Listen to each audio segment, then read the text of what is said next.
everyone. So I'm Andine, and I'm really grateful to be here with Sara today. A little introduction before we start. I work at 2164. We are a multi-generational nonprofit consulting practice that focuses on engaging the next gen into their giving and also values conversations, which is the bread and butter of our work. And I'm here with Sara. Hi, and I'm Sara Raphaely. I am currently a thankfully retired homeschool teacher now that we're done with the quarantined homeschooling. But I do philanthropic and development consulting, mostly for organizations. And in the Giving Circle arena, I train and provide support to Giving Circle leaders and managers, mostly who work in larger organizations and Giving Circles within those large organizations. Awesome. Oh, I should also add that I'm a part of the Asian Women's Giving Circle, and that's also part of the reason why I'm here. I've been a part of the circle for 2 years, and it's been interesting to sort of apply my professional work into my philanthropy and vice versa. So why are we here? We're here to talk about values within giving circles and to hopefully inspire you to start having conversations around the values that matter to you and your circle members. So today, as Andine said, we're talking about values, and 2164 is the leader, I think, in teaching motivational values. So Andine, as the one who's working there, do you want to share with the group what are values and why they are so important? Yes, happy to. First of all, I think that values is or are one of the things that you believe are important in the way that you live, work, and give. And we use them to determine our priorities. And deep down, usually when you think about the decisions that you make in your life, they're most likely the way that you can tell if your life is turning out the way that you want it to. So they're sort of your fundamental beliefs that you can either inherit from your family, your surroundings as you grow up, and they can also change depending on the environment that you live in. So currently right now with the world events and everything that's happening with COVID, you can go back and revisit your values or use them as an anchor towards how you live your life. And then around giving circles, I also think that you have the choice or you have the opportunity to make decisions together as a group. And these are choices between right and right. Like you're giving money and you're moving resources for good, regardless of where you move them or where you give them. So it's important to sort of explore and clarify what's important to you all as a group. And that can help you lead to more clarity around where you can fund and the people you want to partner with and help craft your strategy moving forward as a giving circle. And I also think that the values that you live your life with can be very different than the values that you use to make your funding decisions. Yeah. If I think about it, personally, my philanthropy currently comes out of a sense of obligation or responsibility to our community that I live in. And a lot of it is relationship driven, which I think is a huge thing in fundraising and a separate topic altogether. But I think that values also, as you say, they shift with the world, with what's happening around you. I'm sure there's so many individuals in giving circles who are reevaluating what they're doing given everything that's happening in America and around the world. And that's necessary and that's beautiful. And it doesn't mean that your own personal values change. It just means that you want to shift what your funding priority is or what your missions are. And I do think that the way you live your life might be different than the way that you give philanthropically. They may align, they may not align. And I think that's completely okay. And I think when you come to the circle, your values don't have to be the same as everyone else around you, as long as you can find some common ground in the areas that you're funding. Yeah, and that's awesome, Sara. And I also would like to add that, we always teach self-enroll. So there are values within yourself that you inherently believe in, and then there are values that the roles that you play in your life, whether as a mother or as a friend, as a giving circle member, might be different than the roles that you inherently have as Andine, like as myself, and my role as a giving circle member. So just know that this is not a binary, like there's no right or wrong answer around your values. They adapt, they change in the roles that you play in as a person as you grow into your life. So yeah, that was spot on. Nice. Do you want to talk a little bit about your own values or the values of your giving circle? Yeah, so I like it when you mentioned that the values of the members of my giving circle don't all have to be the same, and I'm sure they're not. But I know that they do adhere to the mission of the Asian Women's Giving Circle, which is to support artists of Asian descent in the New York City area who work around uplifting women and girls issues and gender equality in the New York specific area, and mostly women artists who are women artists. So in terms of that mission, my core values using 2164's cards are community, equity, and personal growth. And I say equality or equity because I believe in gender equality. You know, that is something that I grew up always believing, and my mom taught me as well. I come from a matriarchal culture where women are strong, and women, we inherit the traits of our mothers and grandmothers, and we deserve the respect and the equality and to be treated the same. Community, because I moved to the States when I was 18 and I from Indonesia, and I really wanted to be around other women who share a similar identity with me and similar culture with me, and to learn from them and to be in community and giving together with them. And I found that with this circle. And then personal growth is similar. I learned so much from these women and from the organizations and the grantees that we work with. I learn about my culture. I learn about the history of Asian Americans in America and what that's like for other Asian Americans to be living in this country, the diaspora and the diversity of Asian Americans and Pacific Islanders here. And I also learn about, you know, really day-to-day life things, such as how to unclog your drain, or how to, you know, I get referrals for contractors in New York City if my dishwasher is broken. So all in all, it's been a personal growth in all aspects of my life, which is awesome. That's fantastic. One of the questions given to me was what to do when values don't align in the group.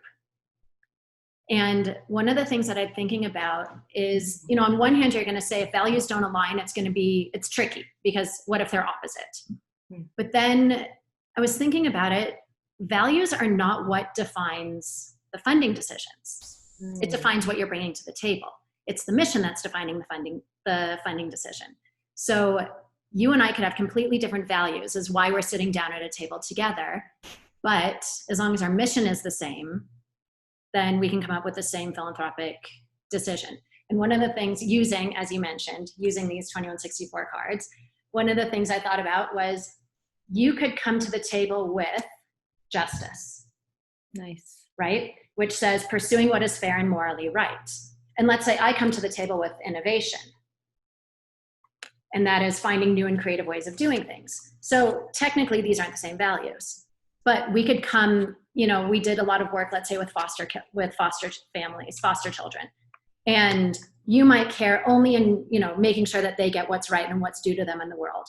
But I might only care about finding a new way to do things. We can still fund the exact same program because it might be a new and innovative program that's giving them what they deserve in the world. And that's what I think is so cool about these values is it's just learning about each other, and it's seeing the differences in each other and respecting the differences in them. But we can still have the exact same funding decision, even though your brain is going one way and my brain is going the other way. We're still meeting exactly in the middle, and exactly, you know, with the same funding decision. Yeah, and I think to add to that, I love that, and you know, when we at 2164 work with family members as well, we encounter a similar question, like what if the values that the next generation have don't align with the values of the parents or the grandparents? And yes, it's similar. Like at the end of the day, the main goal is to have a conversation, is to seek and learn from the other person as to where that value is coming from. For example, one of the individuals in my giving circle's values is power. And as a millennial, I I am completely opposite to that. Like I don't, power is a word that like I don't like to use in philanthropy. It's very taboo for me. And she said to me that she likes power because um, giving gives her the power to shift the decision making from herself to the communities that she work with. So when you start having conversations with people and asking why, like, why is that your value? Where did that come from? Who taught you that as you were growing up? You get to really learn from the other person, build empathy with that human being or that giving circle member. And you start to understand that everyone is coming from a similar place as you are. And you can work together better that way, I believe. And as you guys have taught anyone who's been taught by 2164, it's just facilitating the conversation and being open to understanding that you're different and you have a different mindset than I have, but it doesn't mean that we can't achieve the same goal together. Yeah, I'd love to hear a bit more about your experience around giving circles, because I am in a giving circle that is pretty independent, and it's fairly um, it's volunteer led. So we all, do everything. And you worked with a giving circle that's powerful and that has a lot of history. So if it might be helpful for anyone who is looking to have a similar experience as yours to learn about your path. Yeah, absolutely. So the giving circles that I ran were through UJ Federation of New York. And that's actually who I am helping train now, are other giving circle leaders. So that's a paid professional. It's someone who is either a fundraiser or a grant manager on staff who is providing essentially the giving circle leadership. Some will have chairs. I always try to move away from chairs because I think everyone's giving the same amount of money. Everyone's at the table together. So you can have a guide, but I personally don't think there should be a chair because that leads to your comment about someone having the power in the room. And you've given the same amount of money as everyone else, so you should have the same choice. But the giving circles that I've been working with a lot are, like I said, it would be volunteer driven, but led by a professional. So that means that you're paying an administrative fee, typically. It sits in the organization. And one of the challenges that a lot of people have is that come top down. What if the giving circle mission doesn't align with the organization mission? So keeping it specifically with this conversation, if the values don't align, I think it's okay, because I think the values actually come from the people at the table. Why did you choose to join the giving circle that you joined? You have your list of values. You just listed them out, but they're not going to be the same as the woman sitting next to you and the woman sitting across from you. But as long as you guys are going after the same mission of the organization, whatever your organization's tagline or mission line is, then that's the point of the giving circle. Where you get into trouble, so to speak, is if the organization wants to mandate where the giving circle is giving. That kind of is the antithesis of a giving circle. The point is bring 10 like-minded or not like-minded, amazing people together to let them sit around a table, learn the process, become better philanthropists, learn how to deep dive into an organization, and make funding decisions. But I always pushed back saying that as long as we're creating good, smart philanthropists, it actually shouldn't matter where the money goes, as long as it's not opposite where the organization's missions and values are. But really it's, I see giving circles as a way to grow philanthropists. What's nice is working within an organization, you already have a donor base to pull from. That might be a way to bring in new members to the organization, but typically it's an extra thing that you're offering to your people and giving them a way to meet other like-minded people or make an impact above and beyond what the organization's already making, because they want to have their name attached to a bigger and greater project. Or sometimes they're just helping projects that the organization has to defund. So there's so many different ways. I mean, the giving circles that I worked with, one year they worked on projects that were being defunded because they just wanted to make sure that they were going to get carried on. Another year they were only working on organizations that needed mezzanine funding. Another year it was only startups or only organizations up to $1 million. It was they kind of changed what they were working on each year, but it was nice having an organizational arc guiding them in sharing their principles and also feeding them grant opportunities. Sometimes that's the hardest thing, is finding places to give to, because if you just open up a request for proposals, you'll get it from anywhere and everywhere in the world. My favorite was getting something for dentistry. And I was like, that has nothing to do with what my group is funding, but thanks for your proposal. And, but again, one of the things I was thinking about is, and maybe you can speak to this as well, what if a giving circle has been created before people's values have been established as a group? What do you do? That's a really good question. And, I always say that it's never too late. It's never too late to explore your values. When I work I think in our giving circle as well, we started having conversations around this, not in the beginning. And as people come in and out of giving circles, it's just like a board, like you have terms, and some people are more engaged than others and some others. So there's always times, and especially during times of change or during times of turbulence or hard times, where you would want to revisit them. So I actually recommend not doing it just once, not doing it just in the beginning, but keep it coming back to your values and making sure that you're there for the right reasons, or that you're making the decisions that are aligning, that align with you yourself and that align with the group. I would always use it also as a way to encourage to have conversations with others, because people grow and people change, and so do their values. So you want to be working next to people, around people that you feel good about, that align with you, and that are like-minded, and maybe it's a good conversation and a good opportunity to bring new people in as well. So absolutely. Yeah. And it can be fascinating to do a mid-cycle, or as you say, like a mid-group existence giving circle or values conversation. Yeah. Especially with people that have known each other for years, because you might be friends with the person sitting next to you, but you might have no idea where their decision-making practice is coming from. You might not realize, someone sitting next to you might not realize, oh, it's because you came here when you were X years old and experienced something with your mother that has driven a certain value that guides your giving. And right. Until you go through this values exercise, or one of many values exercises, they might have no idea that that's why you say yes to everything you say yes to and no to everything that you say no to. So I think these values exercises can actually teach you so much about yourself and about the people sitting next to you and across from you, and can also lead how you guide the conversation, and where it goes. So Sara, as we wrap, I guess I want to ask you, what's one question or like one takeaway that you would tell to anyone who's watching, and advice around like the one thing that they should think about or